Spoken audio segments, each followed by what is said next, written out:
Welcome back to another episode of That's Business. Today's guest is the perfumer and founder of Ori Studios.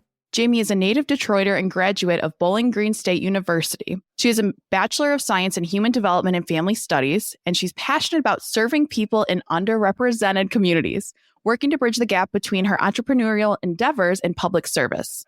Jamie set out to create Ori Studios, a carefully crafted fragrance line that is both non-toxic and unisex. She hopes she can help people feel seen by utilizing fragrance as a means of self-expression that can help one connect deeper with themselves and the world around them. Jamie, I'm so pumped to have you on this podcast today. Thanks for having me. How are we doing? I'm good. How are you? All is good, besides this thunderstorm that looks like the world's ending here, but you know, it's good. It's all good. So we have so much to dive into because I have never, and when I met you, I'm like, a perfumer, this is awesome because I have sensitivities and allergies to perfume. So I love what you do. But before we dive into that, let's throw it back a little bit. If you feel comfortable, what was your childhood like and what did you want to do when you grew up, so to say? Okay. So I actually have a project where it's like a bunch of baby pictures of me that's like still around my grandmother's house. And it was about like what we wanted to be when we grew up. And I thought I wanted to be a doctor, I think. Love that. Yeah. I don't know if that was really what I wanted to do or just what I heard that sounded good at the time. But and that was probably like second grade. So I can remember saying like, oh, I want to be a doctor. And then I thought I wanted to be a nurse. And then I thought I wanted to be a teacher. And then I kind of segued into it a little bit. Childhood, to be honest, was like really difficult. My mom watches everything I post, so I won't say too much on it. Love you, Mom. But yeah, it was difficult. We had a difficult upbringing. I was the only child. I didn't really have a great connection with my dad, and my mother and I's relationship kind of grew strained over the years. So I've definitely had to like learn a lot, I think, very quickly and just learn to be like resourceful. And I think that's kind of what plays into my creativity a lot as well now. So yeah, I was really talkative as a kid. I don't know if everybody had that growing up, but like we had, your letter grades on like how you did in class. And then you had the grades of like your citizenships. And my grades were always like straight A's and then straight threes, which was like the worst that you could have. And so it was like, I was teetering on the line, but my teachers loved me, but they always were like, you talk way too much. You're a chatty Cathy. And I think that honestly turned me into a really shy person over the time. Cause like once you hear it so much, you're like, okay, maybe I can be quiet or like, maybe I won't say as much. And so now I find myself trying to kind of bring that version of Jamie back into adulthood who like likes to talk a little bit more and isn't as shy. So yeah, that's a little bit about my childhood. It's so interesting too, because my brother was always the talkative one, hilarious, and had severe ADHD. Well, still does, but yeah. It's so interesting of the like put you in a box of like you talk too much. But honestly, I mean, that's such a strong skill set as an entrepreneur. And I mean, we met at Bamboo and it's just like when you bring out that community or people that you need to connect with, like you have to be good at it. So it's so interesting. And that's something I've been kind of self-discovery of like looking back at childhood of what was negative or what was a bad trait. And it's like, those are all great traits, but it's so fascinating to say there, right? I'm like, oh. But it's some reoccurring theme is, I mean, doctor, nurse, and especially what you said of helping underrepresented communities. I can't talk today. You're obviously one that likes to help people. So as you transitioned, how did you decide to go to Bowling Green, get the degree you did? What was that stage of life like? So I think that was my first job. My first job, I was 14. I remember having to sign I don't even know what to call it, but like the child work law paperwork, basically. Yes. I was like under a certain age or whatever. Right. And so my first job was at a summer camp that I actually used to attend as a kid. And so I was the summer camp counselor. And it was at a church that my aunt went to, and it was like an all day thing. Like there was like, you drop your kids off at 7 a.m, come get them at 5 or 6. Like it was an all day thing. And so that's kind of when I got the idea of like, oh, I like kids a lot. Like I want to help them out. We had some children who were special needs in our class, and they happened to be twins, and there were only 2 of them. And so I found like really connected to them and wanted to make sure they felt safe in the program. And so that's kind of, I think, where I was like, I can be a teacher. I can do this. Like I've led these classes and I'm only 14. So Right. Once I did that, and also once I learned that I hate hospitals, that's a big piece. Yes. No, literally within the same year, my mom broke her ankle, and we were on the back of the ambulance, and I was like, I can't do this. I was like, this is awful. Like the smell of the hospital. Like I just remember that night so vividly. So I was like, yeah, don't want to do that anymore. But we'll see. You know. So yeah, within the same year, like what I would consider like my first teaching experience, and that's just I just kind of had a feeling that's what I wanted to do. My senior year, you know, college is coming up. We're applying to colleges. We're going on tours. I had been on a couple of tours, like through my church, through like the choir that I used to sing in at school. And so I ended up deciding on Bowling Green, which was only like an hour and a half away. I personally wanted to go much further, but my mom was like, no, you're not going to Texas, like, you know, that kind of thing. So, but yeah, I ended up going to Bowling Green State University, which is actually like, it started as a school for teachers to get their education in that. And so I started off as early childhood and then kind of realized my personality wasn't so much fit, I think, for like really young kids. And so fair enough. Yes. Like I think I'm bubbly and like energetic enough, but I also know my limits. And I was like, yeah, this is a lot for I'm me. good. But, yeah.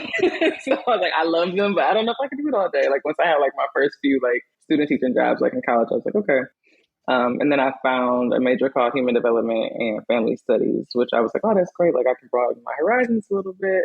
I don't necessarily have to be so focused on early childhood. I can like still work with kids. I can work with adults. I can do all these things. And I had an idea and I was like, how do you connect with the people who aren't in school, who aren't necessarily like parents in programs, who are not like children, you know? So there's like I felt like there was a gap of people that just like exist in the world and not necessarily in any programs or anything like that or seeking anything. And so I was like, well, how do I connect with like those people and help them out if they need help, but just maybe not have a source for it? So still trying to figure that out. But I think like what I do, I get to connect with like all types of people and hopefully build that community where like I can do that at some point. So I think I answered your question. I don't really know, but half the time I forget what question I asked. Yeah. So that sounds like you did to me, but that's how I ended up at Bowling Green with my degree program. So now where we're at, Ori Studios, what was the idea behind it? I don't know why, but with your career, I'm like, I don't even know where to start. Like, how do you even get it? You're like, yeah, me either. But because it's so fascinating to me. But tell me, when did you have the idea for it? When did you decide? Like, tell us the story of Ori Studios. Okay. So fast forward through college, graduated, had a great time, got my degree, came home, worked for like a daycare for a minute, only making like $10 an hour. Then I went to like GM making like 14. And GM was like more like a customer service, kind of like third party situation. And then literally while I'm at work, I'm applying for this job and I ended up getting it. And it was a job as a family service worker or counselor. Basically, we ended up in a Head Start program, and that's for like underserved like families. Maybe they have like low income who just like need childcare for their kids. Maybe they're not ready to go to like preschool or not high school, but preschool or kindergarten yet. And so that's like a free program for them. So my job was really to like do like the intake of parents, interview them, like see what their situation is, and basically get their kid enrolled into our program. Now, the big sigh. I was really unaware at the time. This was like my first like career job. That they were just super unorganized. I didn't realize I was being underpaid. I didn't realize a lot of things about the company. And it was just like crisis mode, like emergency meeting this week. And I'm just like, what did I get myself into? Like, right. I think I was only there for like 8 months or so. And like a lot of talk kept coming down about like, oh, we might lose funding because like our shit ain't in order, basically. Like, yeah. So, and I was getting in trouble for stuff that like didn't even have anything to do with me. Like the date on the paperwork would say like, when did I start there? Let's just say May. And I started there in like October. I'm like, that's not me. Like, I didn't do that, you know? So there was a lot of that. But yeah, lo and behold, I ended up losing that job because we did end up losing funding ultimately. And then I kind of found myself just like bouncing around. I did like admissions at Dorsey schools. I did retail work at Madewell. Like I was doing everything just to like keep myself afloat. I just moved into like my apartment. I was like, I gotta do something just to make sure my rent's paid. Like, you know, so I was just like doing a lot of different things. I even nannied. I used all the little skills I had. I learned how to do makeup in college. I did that on the side. Like I was hustling to get like. I love that. Yeah, so I used all of my creative stops to like make sure I was good. And so yeah, I ended up meeting this girl through my ex-boyfriend at the time, and she was a jewelry designer. And she had a fragrance line herself. And so I actually inquired about it because I was really interested in like getting started. And I just so happened to be looking at like classes.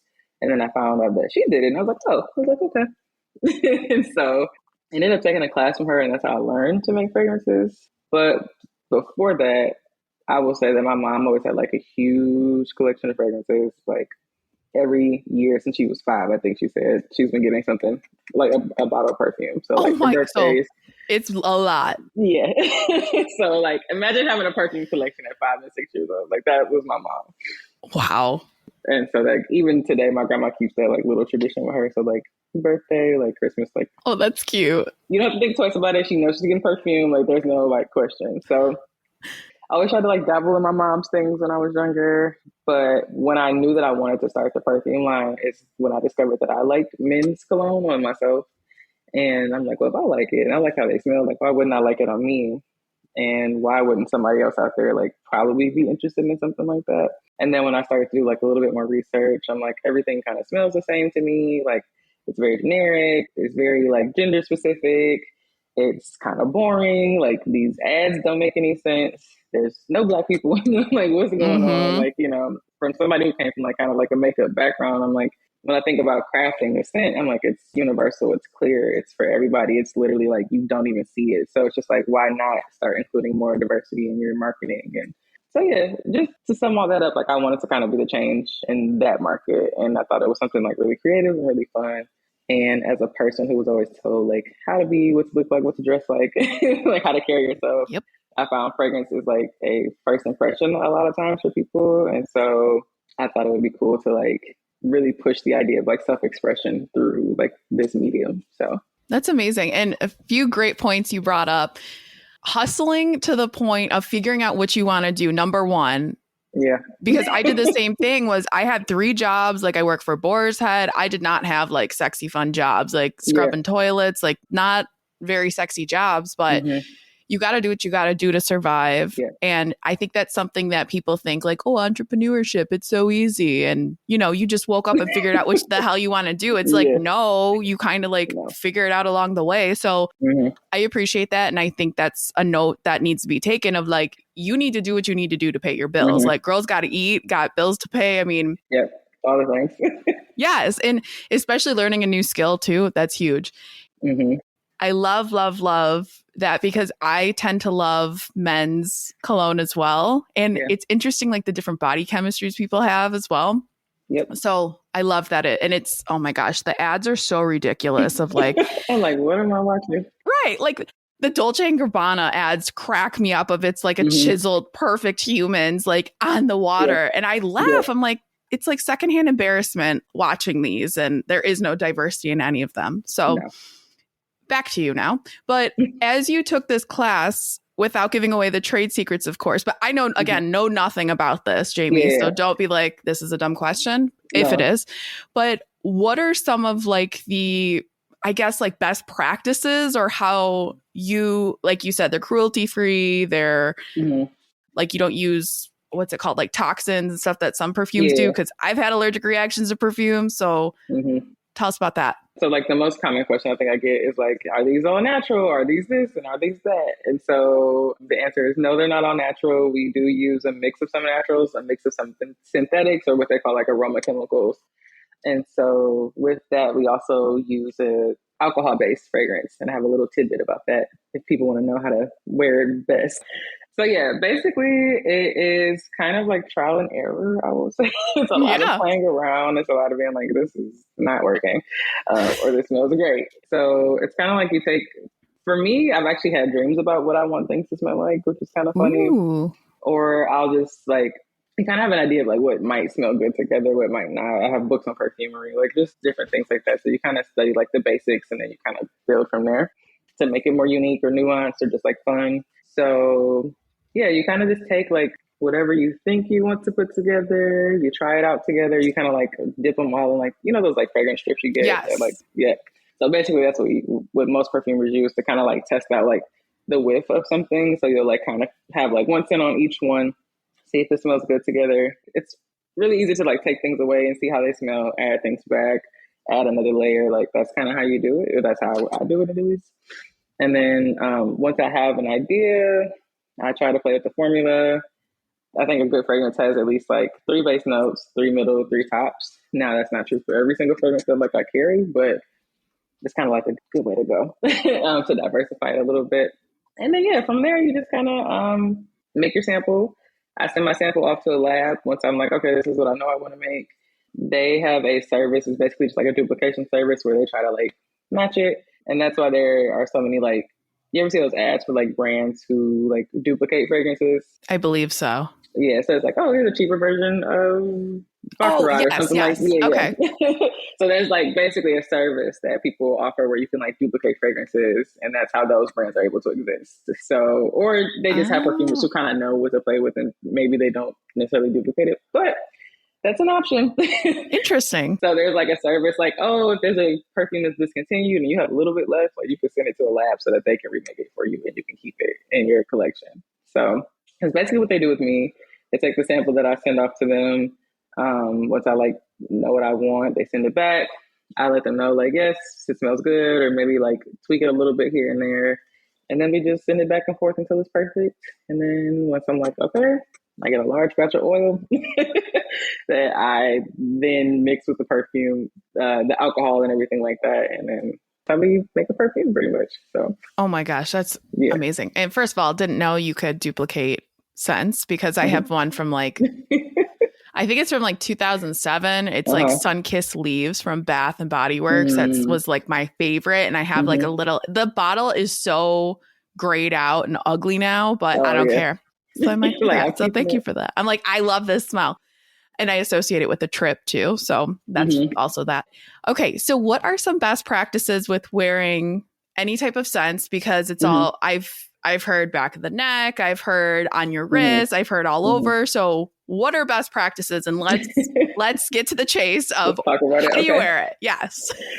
So most people suggest wearing perfumes on your pulse points, but what I actually learned is that your body temperature is pretty regulated, so it won't necessarily really matter where you put it. But the idea is that heat kind of like continues to emit and like warms it up so that it kind of lasts and travels throughout the day.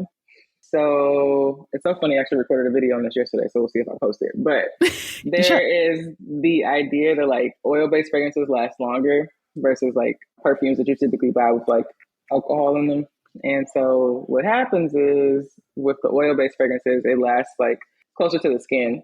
And so what's happening is like it's a more intimate experience. You're smelling it all day because it's not really going anywhere. Versus like when you wear alcohol-based fragrance, like alcohol dissipates, it like goes into the air, it eventually like fades away. So everybody else is smelling you while you might not be experiencing it as much as you would like to. So when people are like, oh, I can't smell my perfume anymore, or like, what's going on? It's not lasting that long. It probably is. You probably just don't realize it. So 2 things can be true, is that the alcohol is dissipating and like traveling into the air. So like the person you think is real fine and you want to get their attention, like they probably smell it. And you are like maybe not experiencing it as much. And what's also happening too is like you can go like nose blind or have like an olfactory overload, which you just kind of are no longer aware of like the scent being around you and on you. So best way to put it, if you do want to make it last, if you do have like a traditional perfume or cologne in your collection, which most people do, a good idea is to take a fresh shower, clean the area. Bonus tip is to like exfoliate to kind of get rid of like any dead skin that the fragrance may just sit on. You want it to kind of be in your skin a little bit. Spray it, and then you can either layer like an oil on top of it if you want to make it last a little longer, or like something that's like unscented, like a petroleum jelly, shea butter, something like that. Or you can also use something that like complements the fragrance too. So if it has like similar notes, or like, you know, it just kind of smells good together, like you can do that as well and like kind of create your own like custom scent at that point. So that way it does last a little bit longer on you and you kind of get like that oil-based fragrance kind of effect. But also because it is alcohol, it will eventually like dissipate and like let everybody else experience it as well. So yeah, my favorite tip Honestly, you can overspray. I'm not against that. Do what And you I gotta do. also like spraying. So you want to spray in like areas that are like open that people can smell if that's like what you're going for. If not, a really good space that like nobody really talks about is actually your stomach Oh, because it's under your clothes. It kind of traps heat all day, and you can kind of get it kind of coming up that way as well too. So I did not know any of that. wrists, elbows, like inside of elbows, back of knees is a great place. Stomach, obviously your neck. I just do it kind of like a tornado. I'm like boop, boop, boop all over, Yep, but that's fine. no, I like that. I didn't realize the heat part of it because I think I had the opposite idea of where, I mean, not to be gross, but where I sweat more is like stay away from those areas, but it's actually the opposite. This is so fascinating. And then like also the wear of your fragrance can change too, depending on like your oil, like not oil type, your skin type. So if you are a little bit more drier, it may evaporate quicker. And if you're a little bit more like oily, like it'll kind of help. Like I said, it's almost like the same idea as like putting oil on top of it. It kind of traps it a little bit longer on you too. So body chemistry really does play a part in like how you smell, like like longevity as well as like actually how it smells on you too. So it's so fascinating. And no, I didn't realize this. My now ex-boyfriend, but I picked him up from the airport and he always smelled good, but he smelled awful. And he was never a sweaty person, like would go to the gym and not have an ounce of sweat. And I'm like, I don't know what you did, but you smell awful. And we figured out it was a mix of his cologne and whatever type of material he was wearing and then like sweating a little bit on the flight. And it was just like not good chemistry. So like, from that experience, I was like, oh, this actually does come into play. And I never thought about it that way, but you never that's know. crazy. Right. Exactly. Now, with your business and everything you're doing, how often are you coming up with new scents or what are some of your favorites or just, I mean, self-promotion? Want to hear more about what fragrances you have and how people can buy them? I kind of, ideally as I grow, I basically would like for like the fragrances to kind of like switch out every season. Like I would love for it to kind of almost operate like a fashion house where like every season there's like something new to debut. Yeah. And that you don't necessarily get stuck on like our catalog and like you can try something new and like find a new favorite, like a new signature every single time we like drop something. So that is my idea for the future. Right now it's a smaller brand. It's not necessarily feasible, especially not with like the way that I do it, where we like custom create like our scents and things like that. So it's a little more difficult that way. But yeah, that is the idea of it. I would love for that to be happening. I'm always kind of playing around with stuff. And then if something like really strikes me, I'm like, okay, we can release that. Like that works. So I'm always buying like new aroma chemicals that maybe I've never like tried before, adding them to like bases I may have already like played with. I usually keep samples just like around just to like kind of revisit them. Because what I also find is that some things smell different throughout the seasons as well. You know, like you try a food and you don't really like it, like when you're a kid, and then like later you try it again, you're like, oh, it's actually pretty good. It kind of like that's how I feel with perfume sometimes. I'm like, oh, I didn't really like that at first. But then spring or summer may come around. I'm like, oh, that's pretty nice right now. Like I like that. So yeah, that's pretty much how it works. I will say my biggest challenge, I think, with like creating perfume is me versus everybody else's opinion. And yes, I would love to make everything that I love, but I also have to realize like I have a customer base to like attend to. So they have more diverse scent profiles than just what I like. So like I don't like florals, but I try to add a little bit there and there, here and there. I am also a floral hater, so I agree with you because yeah, there's a way to do it though. Like Wonder has peonies in it, which is like you kind of get a whiff of it, but it's not like an obvious floral notes. They're good for like blenders, but I don't like the overstated ones, if that makes any sense. Yes. Do you have anything exciting kind of coming up or anything that we need to be following? I mean, of course, if you're listening, head to show notes to follow Jamie, but anything that's coming up in the near future that we should watch for? We're still at Easter Market on Sundays. So right now through September, there will be a little bit of an intermission into the holiday season, and we'll return to Easter Market in November. I think it's like mid-November, just so that people can like have an opportunity to shop for Christmas and, you know, shop for their loved ones to give out gifts or for themselves. And we are joining a new store in Detroit that popped up soon.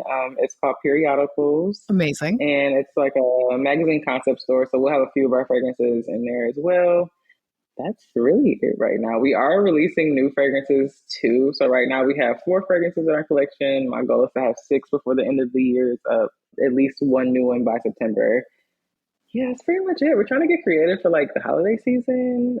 We do run a huge sale that I am questioning if I want to do again because it's a really great sale, but it is going to be for like Cyber Monday, that Black Friday weekend. So be on the lookout for that as well. And it's kind of a play on like angel numbers. And so with that, so like it's a really quick sale and you have to shop really fast if you want to get that deal. So, like for instance, I dropped our 10 milliliter fragrances to $11.11, and you only had a minute to get it though. And then at 222, you had 2 minutes to shop for a bottle that was $22 or something. So it just kind of like went up as the time changed. But that is the deal for that, and it's really exciting. It's fun to just like kind of watch it come in because people are like really trying to quickly buy it. But yeah, we're just really excited about like growing, meeting the people. I don't know if I've said this before, but I really do want Ori Studios to like exist as like a studio space where like it is a community hub and we're able to like offer programming to like those people that I was mentioning. Like I want to find them and like be of service to them and just give back in the best way possible that I know how. I think I mentioned obviously like when I grew up, I didn't know that like creative endeavors were like a possibility as a career for me. And so I was like, I'm going to be a doctor. I'm going to be this. I'm going to be something that like, I got to get a, Yep. 4 to 8 year degree, to do. And it's funny though, because like looking back, I always knew how to paint. I knew how to sing. I was taking dance. I don't know, used to write. Like I used to do all these things. So it's just like, yeah, I didn't know that I would be interested in that. But like looking back, like, yes, you were like the entire time. And so ideally, like I would love to like hire and train in creative endeavors and like show people that they can be photographers, creative directors, like music directors, like whatever they want to do. That is my end goal in mind, to like show people that like, yes, you can do these things. I think especially just like as a little Black girl in Detroit, like where opportunities are not always there and maybe you don't really see something like that. So yeah, it's important for me to like grow up and be that person for, for somebody else at some point. I love that notion of that because, I'm in career services, but I get so many people and it breaks my heart that it's, oh, I've been in this career for 20 years and I actually have this wildly creative side. I mean, photography is huge. Any creative career is great, but I feel like if you don't have the supporting from parents or you don't see someone like yourself in these roles, it's hard to even picture. I mean, I remember specifically I know it's just a movie, but walking out of Wonder Woman and I was like, is this what all white men feel like all the time? Like I feel like I could rule the world. And then when Black Panther came out, I'm like, oh shit, this is the shit. I see why they have so much confidence now because they see people that look like them. But I'm obsessed with you doing this. I'm very passionate about what I do and like bringing that confidence or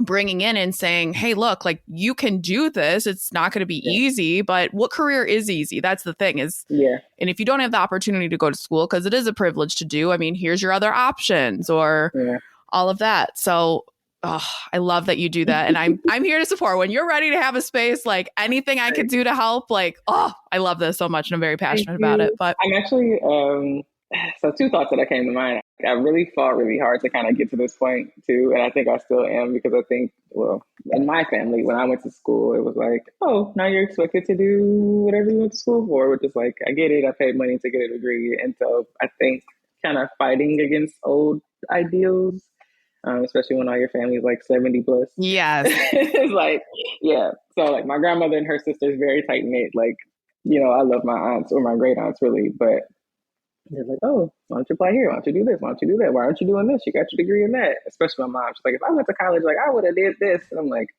okay, but this is my life. This is my degree in my life. So thank you. Next. Yes. I'm like, you go ahead and you go work with the families who don't want to respect you and get paid to do it. $14 an hour, right? Yeah, by all means, like go for it. But yeah, so that was just like something that I fought a really long time to like kind of hear my own voice in the noise of all of that to be the entrepreneur. And so I really be like, nope, I'm doing it. Like, don't even care what you got to think of or say about it. Like, I'm stepping out and I'm this is it. And you still have to fight that sometimes. And like, I remember my first fragrance launch. I didn't tell anybody what it was. I just invited a bunch of people to an event and I was like, come to this thing. And a lot of people showed up and everybody thought I was going to be like makeup or lashes. Cause like I said, I was doing makeup at the time. And my aunt was like, $70. Like, who do you think you are, Joe Malone? Like, you know, like made a comment. I was like, okay. But now I can charge what I want for it. They're like, people pay it. So it's just like, you really have to like believe in yourself and like what you do. That was my tidbit on that. But I'm just sitting here like nodding my head like, yep, my grandma, yep, like, my mother, yep. I feel all of that. Yes. Yeah, like the closest people to you, you were like, oh, like that's how you feel about this? Like, okay, good to know. Right. Like, I guess. Oh yeah, that was an interesting and like unfolding event of like, hey guys, this is what I'm doing. Come by, product that you didn't expect. That's so badass that you just did that. Like, I love that. Literally, we made a video that had like different like logo variations of, it was called One Fragrance Co. actually when I first launched. Oh. And so it was like the name one just popped up in like different languages, different fonts. The number one, like it just popped up on this black screen, like a rolling text, and had a date, like come here this time, like for this launch, not announcing what it is, just show up. And they came through.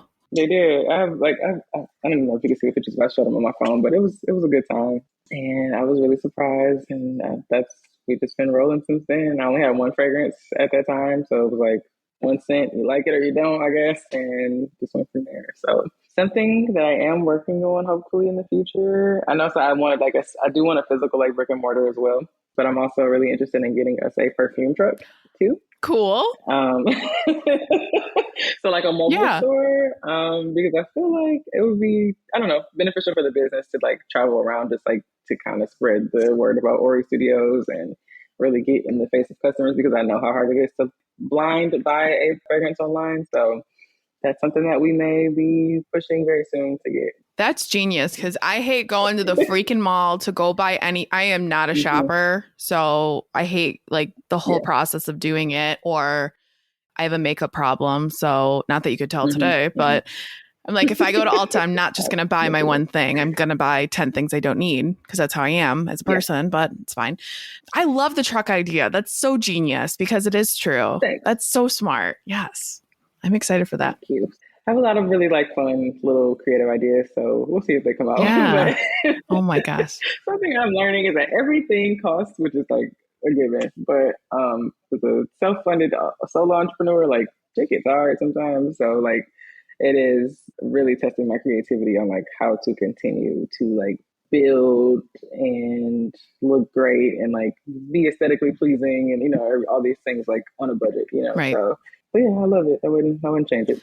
And a point you mentioned earlier, especially of kind of finding out who supports you and who's, you know, of course you got a different degree. I have 2 psychology degrees. It kind of helps, I guess, but it's like those experiences helped you to get to where you are today, even if you're not doing, but you are in a sense, like you are still helping people and you are still understanding dynamics, but it's just in a completely different field. So I feel that with my family. At first, it's like, you sure you're going to do that? You're going to pay your employees too much. You do this. I'm like, good thing this is mine and not yours. Thank you. Yeah.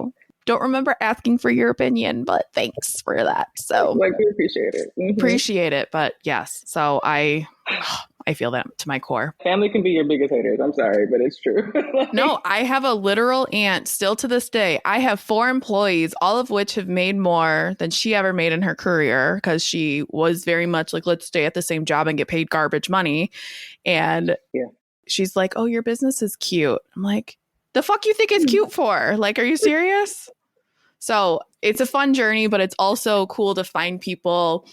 I mean, I'm going to keep hyping up Bamboo as I have on most podcasts, but like finding that community or finding people that you just met that are like, this is amazing. This is super cool. I mean, not to toot my own horn, but when Amanda Sweet gave me, she's like, oh, Jamie would be great for your podcast.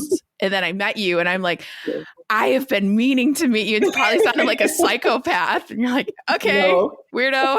Like, I guess we'll do this. No, I love but it's something that my mom and I both have allergies, as I mentioned, to perfumes, or like she can walk into a room and she's like, I can't be here, because she has like hives or just like immediate sneezing from different fragrances. Florals. It's always florals. See, we hate them for a reason. But I love what you do. And it's just like so fascinating to see people that like barely know you that are more supportive than like some of your own family that's known you your whole life, literally. It surprises me. Like when people just like come up and give compliments on like, and just like, oh, this is wonderful. Like, you're talented. I'm like, thank you, stranger. Thank you, stranger. So sweet.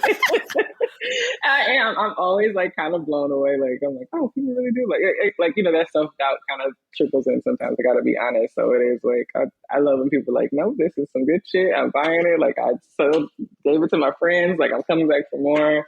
So yeah, if for anybody watching this, if you've ever given me like any type of support, whether it's like words of encouragement or anything, like thank you. That's what keeps me going. Yes. So. And even it's the small things. And I think this is entrepreneurs as a whole is just like, especially small businesses are starting up that are, hey, this really helped, or this really made a difference, or this is great work. I mean, I think we all like the imposter syndrome or the like, should I be doing this? Like, I don't think we'll ever go away, but no. So give us more compliments. Even if you think we don't need to hear them, we always do. Please. Just throw one out there. Yes. Thank you. Jamie, as we wrap this up, what advice do you have for listeners outside of all of the incredible advice you've already given? I feel like I premeditated this question. It's so open-ended, I know, but I love to see where people go with it. I would say if you are a creative or you have some passion that may not be like traditional, just try it. Like, just really try it. And I know people say that all the time, but really just try it and see if it's something you want to do. Like, even if you just have to give yourself the chance to say, I don't really want to do this. Like, like that's perfectly fine. So like really just put it out there. I think being a creative can be so therapeutic for a lot of different things, and you really discover a lot of things about yourself. Like I said, for me, I'm trying to find that inner child who like was really outspoken and really had all these things and like loved to draw and like, all that type of stuff. So give yourself a chance, like really give yourself a chance, ask for help, put it out there. Don't be afraid. Like somebody is going to like it. Like, and if you feel like nobody does, like at least you said, okay, I got to see for myself. So true. Bet on yourself over everyone else. Mm-hmm. Jamie, thank you so much. I have learned so much about you, about everything happening. So I'm so happy we got to connect. But for those of you listening, if you want to check out Jamie at Eastern Market if you're in Metro Detroit, or her website's in the show notes, social media and all, and tune in again next week for another episode of That's Business.